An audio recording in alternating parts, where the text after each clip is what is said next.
estar participando com vocês desse momento tão especial da juventude da Igreja Congregacional de Sumé. 25 anos, Deus tem abençoado, sustentado a sua obra aí. Muito obrigado pelo convite. Parabenizar todos vocês e que Deus continue fortalecendo na fé, na esperança. Agradecer a Rafael, que estivemos fazendo contato, e também o pastor José Maria. Um grande abraço ao pastor da igreja e a todos os irmãos. É uma alegria. Nós vamos, então, fazer a leitura do texto que se encontra em Romanos, capítulo de número 8, versículo de número 18, né, que é o tema da nossa, das festividades. Ok, deixa eu dar só uma olhadinha aqui. Então, nós vamos ler o verso 18. Porque para mim tenho por certo que os sofrimentos do tempo presente não podem ser comparados com a glória a ser revelada em nós. Vamos fazer uma oração antes de darmos prosseguimento. Pai, nós queremos te agradecer por tua bondade, por tua fidelidade sobre as nossas vidas.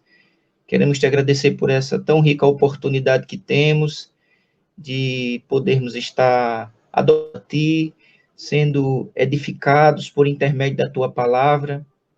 Mesmo distantes uns dos outros, nós estamos unidos a ti e por intermédio do teu Espírito estamos unidos uns aos outros e também com este mesmo propósito de te adorar e aprender de ti, que o teu Espírito nos ilumine, nos dê entendimento, nos edifica, Senhor. Cada pessoa que está acompanhando este culto, venha edificar tua igreja, fortalecer o teu povo.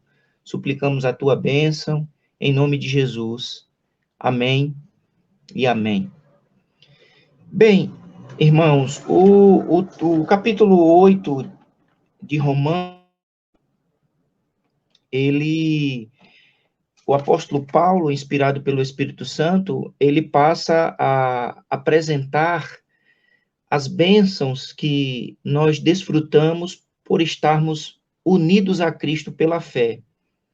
O capítulo começa exatamente descrevendo essa realidade espiritual que desfrutamos, quando ele diz: agora, pois, já nenhuma condenação há para os que estão em Cristo Jesus. Então, nós vivemos, a nossa vida agora é definida por esse novo estado, né? Esse novo status. Nós agora temos um novo modo de vida. Nós agora vivemos em Cristo, unidos a Cristo pela fé. E por causa dessa nova realidade que temos em Cristo, nós desfrutamos de bênçãos extraordinárias. E ele começa anunciando estas bênçãos. A primeira delas é a bênção do livramento da condenação. Nenhuma condenação há para os que estão em Cristo Jesus. Em seguida, o apóstolo Paulo começa a nos mostrar uma segunda extraordinária bênção, que é a bênção da ação do Espírito Santo de Deus em nós. Porque estamos ligados a Cristo, nós agora somos templo do Espírito Santo. O Espírito Santo habita em nós.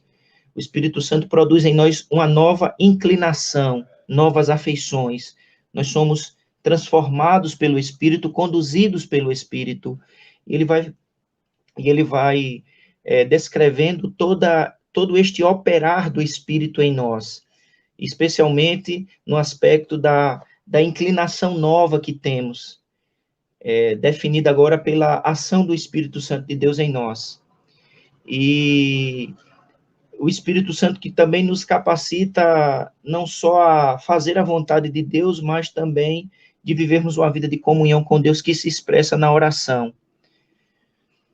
E o apóstolo Paulo vai descrevendo esta realidade e, em seguida, ele afirma que, por causa de Cristo, nós não apenas nós somos libertos da condenação, transformados pelo Espírito, né, e habitados pelo Espírito, mas nós também somos agora herdeiros de Deus, conforme nós lemos no versículo de número 17. Ora, se somos filhos, somos também herdeiros de Deus e co-herdeiros com Cristo. Então, até o versículo 17, a descrição que o apóstolo Paulo nos apresenta a respeito de um cristão ela é muito sublime, ela é muito positiva, ela é uma descrição extraordinária.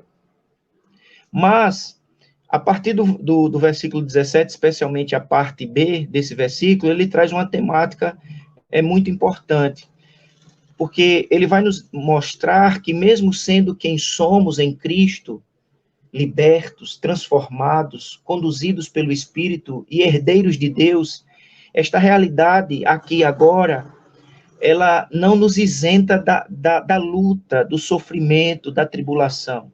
Então, ele apresenta este tema para exatamente proporcionar em nós um equilíbrio, para não vivermos achando que porque somos quem somos em Cristo, nós deveremos trilhar já um caminho de triunfalismo, um caminho de glória, mesmo sendo herdeiros da glória. Então, é exatamente isso que ele nos mostra, a realidade do sofrimento, mesmo em nossas vidas, mesmo nós sendo quem somos, o sofrimento, a tribulação é uma realidade. Ok. Só para eu ver aqui o feedback. Então, meus amados irmãos, a partir, portanto, do versículo 17, o apóstolo Paulo começa a nos apresentar a realidade do sofrimento na vida do crente. E ele vai nos instruir a como enfrentar esta realidade de sofrimento. E o grande tema que o apóstolo Paulo nos mostra, especialmente nesse trecho que vai do versículo 18 ao versículo 25, é que o sofrimento na vida do cristão é um sofrimento sempre atrelado à esperança.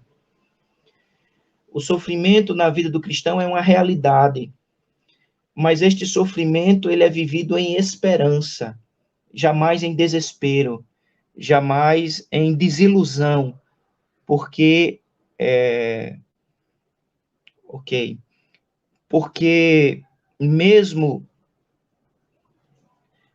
nós desfrutando dessa realidade extraordinária em Cristo, o sofrimento é presente. Então, na verdade, o capítulo, ou melhor, o parágrafo vai nos ensinar esta relação entre aquilo que somos em Cristo, aquilo que já temos em Cristo, mas, ao mesmo tempo, essa terrível realidade que precisamos enfrentar. A realidade do sofrimento, mas esse sofrimento sempre sendo visto na perspectiva da esperança. Sofrimento atrelado à esperança. E aí a gente pode mostrar, o que o apóstolo Paulo vai mostrar é por que esse sofrimento ele vai estar atrelado à esperança. Em primeiro lugar, nós vemos isso no versículo 19, ou melhor, nos versículos 18 e 19, ele vai dizer que o nosso sofrimento é vivenciado na perspectiva da esperança, porque o nosso sofrimento ele jamais se compara com a glória que a nós será revelada. Ele diz, porque para mim, verso 18, tenho por certo que os sofrimentos do tempo presente não podem ser comparados com a glória a ser revelada em nós. Então, o que traz equilíbrio para a nossa vida diante do sofrimento é saber que, por mais intenso, né, por mais existencialmente duro e pesado que seja esse sofrimento, ele não pode ser comparado com aquilo que já está garantido para nós em Cristo, que é glória. E ele estabelece não a relação de comparação, mas de contraste. A glória é muito mais excelsa, muito mais pesada, muito mais grandiosa do que aquilo que sofremos, no tempo presente. Então, essa é, portanto, a primeira razão que o apóstolo Paulo, inspirado pelo Espírito Santo, estabelece para nós nesse equilíbrio entre sofrimento e esperança. Né? Porque o sofrimento deve estar atrelado à esperança, porque eu sou herdeiro da glória. E essa glória que nós desfrutaremos, ela é incomparavelmente maior, é muito mais intensa e profunda do que aquilo que experimentamos em termos de sofrimento. E essa palavra, ou melhor, essa expressão que nós encontramos no versículo 18, ela se parece muito com aquilo que Paulo havia dito para os coríntios, na carta que ele escreve aos coríntios, né, segundo aos coríntios, no capítulo 4, no versículo 17, ele diz, porque a nossa leve e momentânea tribulação. Veja que as escrituras, elas não negam a realidade da tribulação. As escrituras, o ensino apostólico, ele jamais nos conduz a uma perspectiva de triunfalismo, né, como em muitos lugares é ensinado, que tornar-se um crente é parar de sofrer, é não enfrentar mais doenças.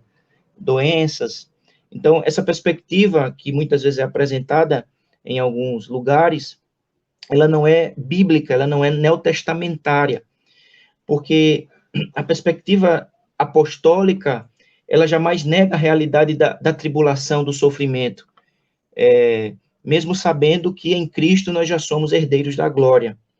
Então, e nós encontraremos essa verdade sendo repetida em vários outros versículos do Novo Testamento, como lemos em Romanos 1,18. Eu quero ler o texto, mais uma vez, o verso 17 e o 18, porque a nossa leve e momentânea tribulação produz para nós eterno peso de glória acima de toda comparação, não atentando nós nas coisas que se veem, mas nas que se não veem, porque as que se veem são temporais e as que se não veem são eternas. Então, esse seria, portanto, o primeiro elemento que o apóstolo Paulo apresenta como elemento que deve nos orientar em relação à realidade do sofrimento que marca a nossa existência.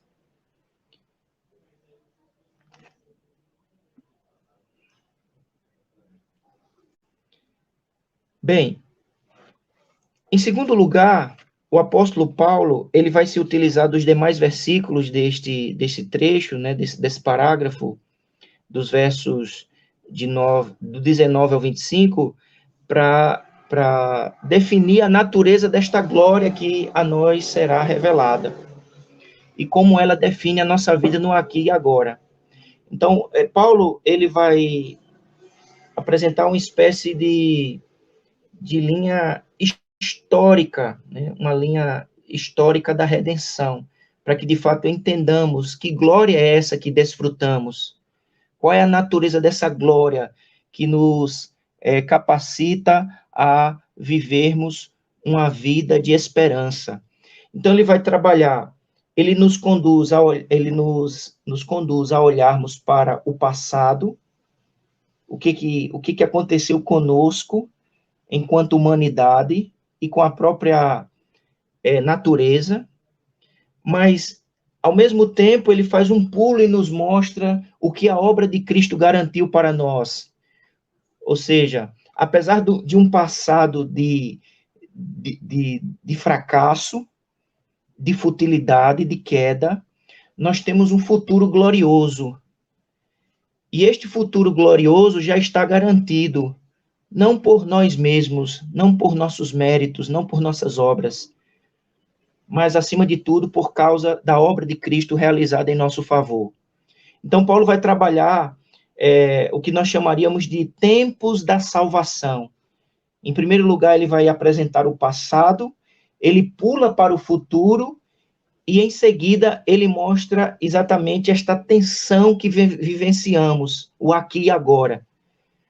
Mas, para que o nosso aqui e agora seja um aqui e agora equilibrado, de esperança, de perspectiva, nós precisamos compreender o passado e, em perspectiva, olharmos para o futuro. Então, basicamente, o que nós aprendemos nesse trecho de Romanos, capítulo 8, do 19 até o 25, é exatamente essa linha histórica, né, que normalmente a gente pensa passado, presente e futuro, mas o apóstolo Paulo, ele vai falar do passado, ele pula já para o futuro, mostrando que este futuro está garantido, e nos mostra a perspectiva atual. Então, vejamos, em primeiro lugar, ele vai falar de que nós estávamos num estado de escravidão. Veja o que ele diz no versículo de número 19 e 20. E aí nós vamos ver esse elemento do passado. A ardente expectativa da criação aguarda a revelação dos filhos de Deus. Então, ele personifica a criação, e ele diz que a criação está como que de ponta de pé, né, como alguém que está num desfile e fica ali ponta de pé para ver o que está acontecendo. Então, há uma expectativa, não apenas da humanidade, mas toda a criação está em expectativa, aguardando a manifestação dos filhos de Deus. E aí ele vai nos conduzindo para o passado, quando ele diz, pois a criação, verso 20, está sujeita à vaidade, não voluntariamente, mas por causa daquele que a sujeitou. Então, em primeiro lugar, o apóstolo Paulo diz que essa criação, ela está em expectativa, aguardando a manifestação da glória, mas essa expectativa nasce num ambiente de escravidão. Por isso que ele diz, a criação está sujeita à vaidade. A palavra vaidade, ela pode ser traduzida também como frustração, nulidade, falta de propósito, maldição. E ao utilizar esta palavra, o apóstolo Paulo nos lembra o que está descrito nos capítulos 1, 2 e 3 de Gênesis. Exatamente quando a criação, né, mergulhou nesse estado de vaidade, de vazio, né, de futilidade, de maldição. Quando nós lemos o livro de Gênesis, claramente nós somos informados que Deus criou todas as coisas para o seu louvor e para a sua glória. Né, Deus criou todas as coisas de maneira bela, com propósitos, com simetria, né, tudo deveria funcionar de maneira harmoniosa, e o homem estaria regendo, né, dominando com sabedoria, com amor, e tudo isso para a glória de Deus. Mas Gênesis capítulo 3 nos ensina, nos revela que o homem caiu, né, o homem desobedeceu, e a desobediência trouxe consequências terríveis na relação do homem com Deus, do homem consigo mesmo, e do homem com a própria natureza. A queda, ela trouxe consequências terríveis, não apenas para o ser humano, mas para a própria natureza. A natureza foi afetada, o desequilíbrio,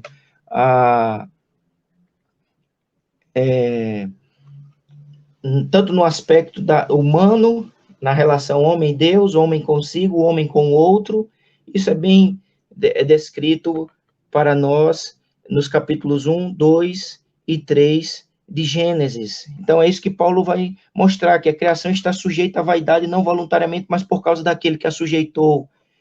Obviamente, esse estado de maldição é consequência do próprio pecado, e essa consequência foi o próprio Deus que aplicou sobre o homem e sobre toda a natureza, quando ele disse a Adão, no dia em que você comer, certamente você vai morrer.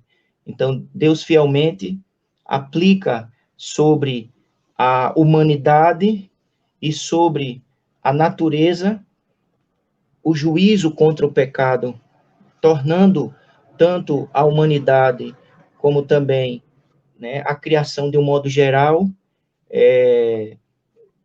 vivenciando essa situação de escravidão, de futilidade, de queda. Mas, veja, que no versículo de número 21 deste capítulo, o apóstolo Paulo, ele dá um pulo para o futuro. Ele diz, na esperança de que a própria criação será redimida do cativeiro. Então, veja que ele mostra o passado de escravidão, ele traz uma má notícia, dizendo que a natureza, a criação, por causa do pecado, ela encontra-se nesse estado de futilidade, de escravidão, mas no versículo 21, ele apresenta esperança, ele anuncia esperança, e essa esperança foi anunciada desde a queda, porque no momento em que o ser humano caiu, Deus interferiu naquela situação de maldição, trazendo esperança, anunciando o Redentor. Da semente da mulher nascerá um que esmagará a cabeça da serpente. Então, a esperança foi anunciada e a esperança é encarnada, é concretizada em Cristo. Então, ele diz que na esperança de que a própria criação será redimida do cativeiro da corrupção para a liberdade da glória dos filhos de Deus.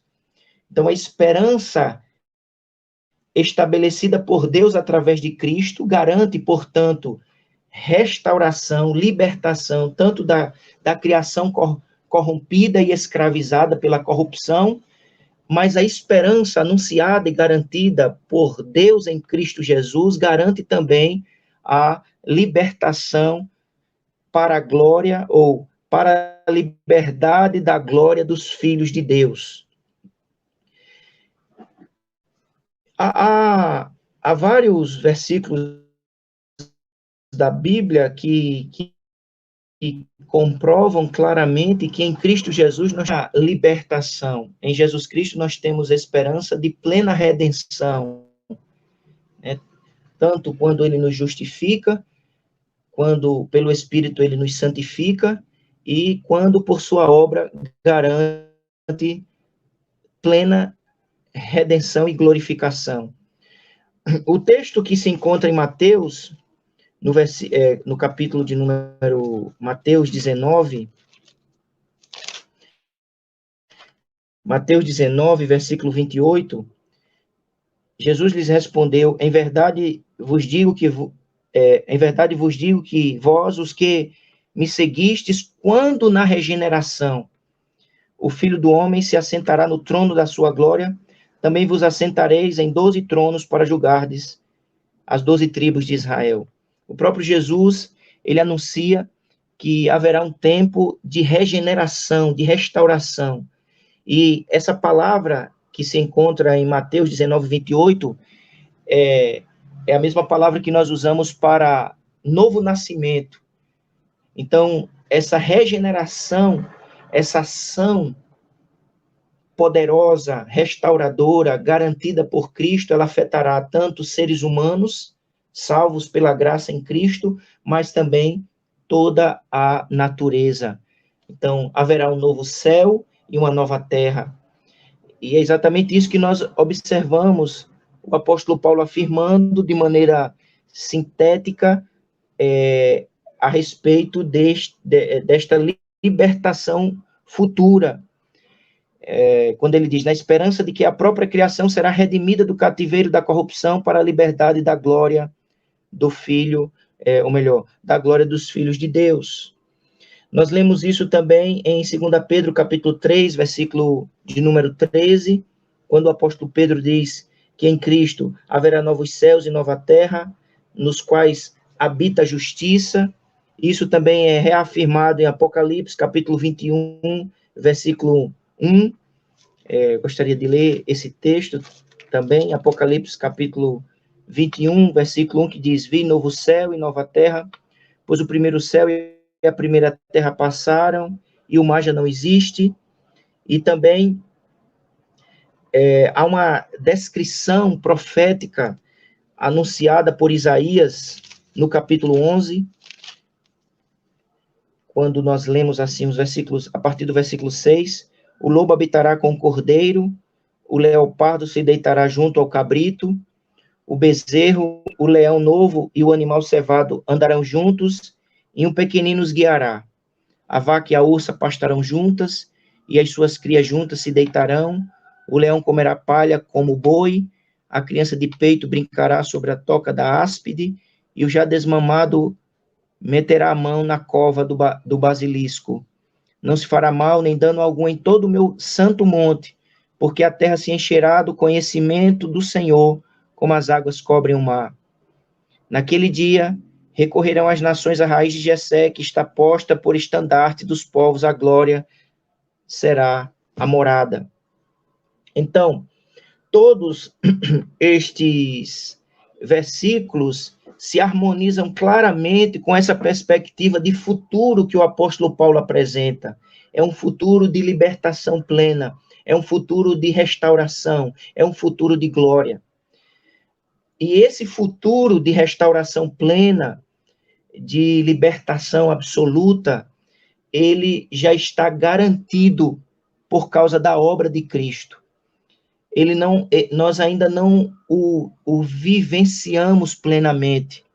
E aí nós vamos para um outro aspecto que nós observamos a partir do versículo de número 22. Como eu disse, o que o apóstolo Paulo nos apresenta é exatamente esta linha entre passado de escravidão, futuro de libertação plena e de restauração e glorificação, e o presente, e o aqui e agora. E ele começa a falar isso a partir do versículo 22. Porque sabemos que toda a criação, a um só tempo, geme e suporta angústias até agora.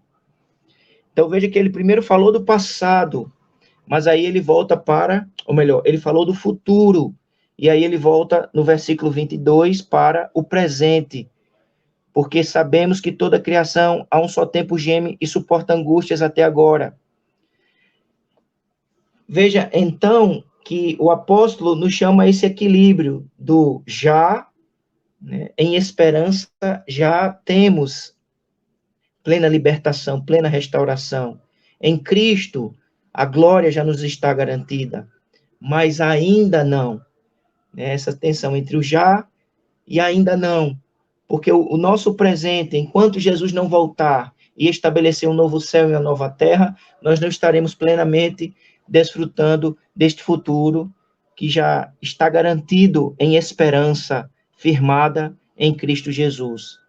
Veja o que ele diz, versículo 22. Porque sabemos que toda a criação a um só tempo geme e suporta angústias até agora.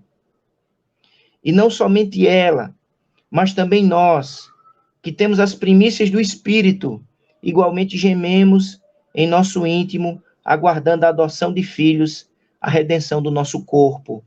Então ele diz que a criação geme, né, no estado de, como expressão deste sofrimento.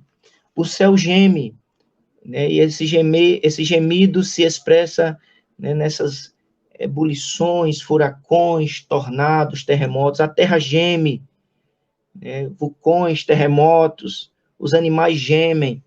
Mas veja que quando Paulo apresenta a ideia de gemido, esse gemido é uma expressão de dor, de sofrimento e de tribulação, mas não de desespero, não de, não, exatamente essa é a palavra, não de desespero, mas por isso que ele faz questão, de nos mostrar o futuro, porque esse gemido não é um gemido, né, sem perspectiva, é um gemido que me conduza a entender que em Cristo este futuro já está estabelecido. E aí essa palavra aponta exatamente para a ideia da dor que a mulher, quando está em trabalho de parto, sente. Né? É o gemido de alguém que vai trazer à luz uma criança, um ser humano ao mundo. Então, é uma dor, sim, é real, mas não é a dor do desespero, mas a dor da esperança, porque a vida está brotando. Então, ele diz que a própria natureza geme e suporta angústias até agora, e não somente ela, mas também nós, que temos as primícias do Espírito. Veja que, mais uma vez, ele volta a lembrar-nos aquilo que temos. Né? Nós temos as primícias do Espírito, nós temos a presença do Espírito, nós temos o trabalhar do Espírito Santo de Deus em nós. Mas isso não nos isenta do gemido, né? Como ele coloca aqui, do enfrentamento da angústia, da tribulação, no aqui e agora, no tempo presente. Nós gememos em nosso íntimo, aguardando a adoção de filhos. É interessante porque o apóstolo Paulo, no capítulo 8, no versículo 15, ele já afirmou que nós, em Cristo, nós somos filhos adotados, versículo 15, porque não recebeste o espírito de escravidão para viverdes outra vez atemorizados, mas recebeste o espírito de adoção, baseados no qual clamamos, Abba, Pai. Veja que no versículo 15 ele afirma que nós já fomos adotados, mas no versículo 22, ou melhor, no versículo de número 23, ele fala que nós aguardamos a adoção. Então, ele está exatamente trabalhando com essa tensão entre eu já sou adotado por intermédio de Cristo, eu sou filho de Deus, mas ainda não desfruto plenamente desta realidade que já está garantida. Eu já sou salvo, mas ainda não desfruto plenamente da aplicação ou da consumação gloriosa desta salvação. Então, Paulo vai trabalhando essa ideia do já tenho garantido por Cristo, por isso que, por mais difícil que seja o presente, por mais doloroso e cheio de tribulação, eu encaro este presente de luta com esperança, porque eu sei que em Cristo já tenho salvação, redenção, libertação, aqui e agora, apesar das lutas e das tribulações, e que o meu futuro, por causa da obra de Cristo, também é garantida. A plenitude desta bênção está firmada pela obra de Cristo na cruz do Calvário. Um outro texto que se correlaciona com este é o que nós lemos em 2 Coríntios, capítulo 5, versículo de número 2. E por isso, neste tabernáculo, gememos. Mais uma vez, ele usa essa mesma expressão em 2 Coríntios 5, versículo de número 2. E por isso, neste tabernáculo, gememos, aspirando por sermos revestidos da nossa habitação celestial. E o verso 4 diz: pois, na verdade, os que estamos neste tabernáculo gememos angustiados, não porque queremos ser despidos, mas revestidos para que o mortal seja absorvido pela vida. Então, essa palavra é cara, né? O apóstolo Paulo, ele gosta de usar esta palavra, exatamente para equilibrarmos e nos capacitar realmente a vivermos no presente, marcado por gemidos, por dor, né, por tribulação, mas na perspectiva da esperança em Cristo Jesus. Veja que, voltando aqui para o texto, o texto de Romanos, capítulo 8, ele conclui, então, esse parágrafo dizendo, porque na esperança fomos salvos. Ora, esperança que se vê não é esperança, pois o que alguém vê, como espera. Mas se esperamos o que não vemos, com paciência o aguardamos. Então, ele afirma que esta esperança, né, que aponta para o futuro, nos dá expectativa no presente, porque está garantida pela obra de Cristo. Nós não vemos, e por isso que ele diz, por isso que é esperança, porque nós não vemos, mas esta esperança está selada pelo sangue de Jesus derramado na cruz do Calvário.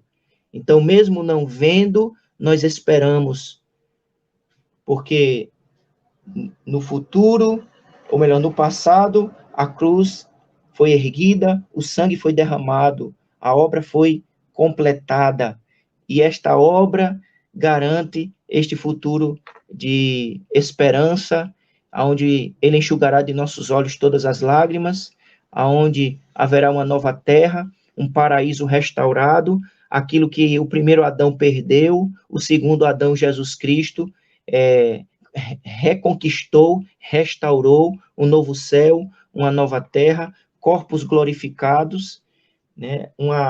Uma natureza restaurada, retirada dela todas as manchas e todas as marcas do pecado e do desequilíbrio.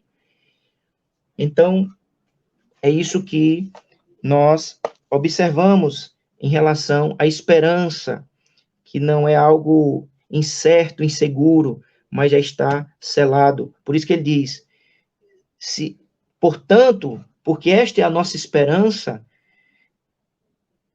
o que não, versículo 25, mas se esperamos o que vemos, com paciência o aguardamos.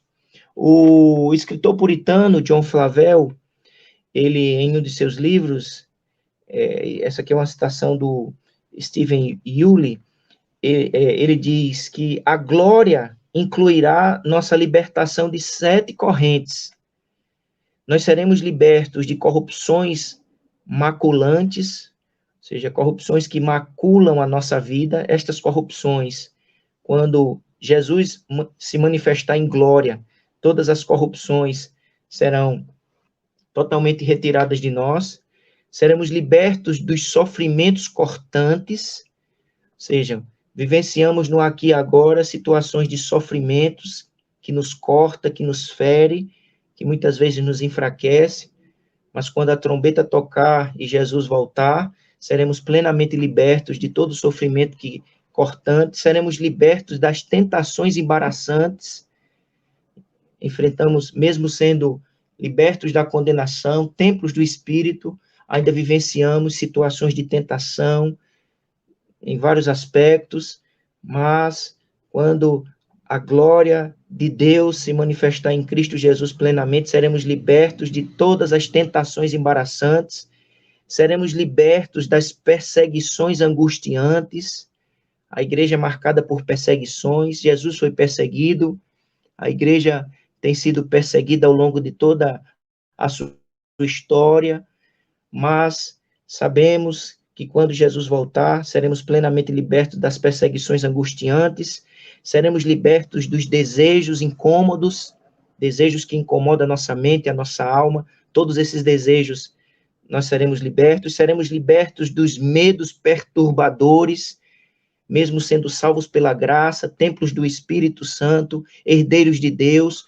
O nosso aqui e agora também marcado por sofrimento, porque um dos aspectos do sofrimento que o crente vivencia é exatamente as tentações, desejos incômodos, mas quando a glória de Deus se manifestar em Cristo Jesus com a sua volta gloriosa, seremos libertos de medos perturbadores e seremos libertos das sombras ilusórias. A nossa vida será absolutamente liberta de todas as vaidades, como disse o escritor Eclesiastes 12, versículo 8, vaidade de vaidade, tudo é vaidade. E um dia nós seremos plenamente libertos desse estado de vaidades, né, que envolve a nossa vida. Bem, um navio, caminhando aqui para a nossa conclusão, o navio, ele precisa de lastro. Lastro é o peso que o navio precisa ter para enfrentar os ventos e as ondas.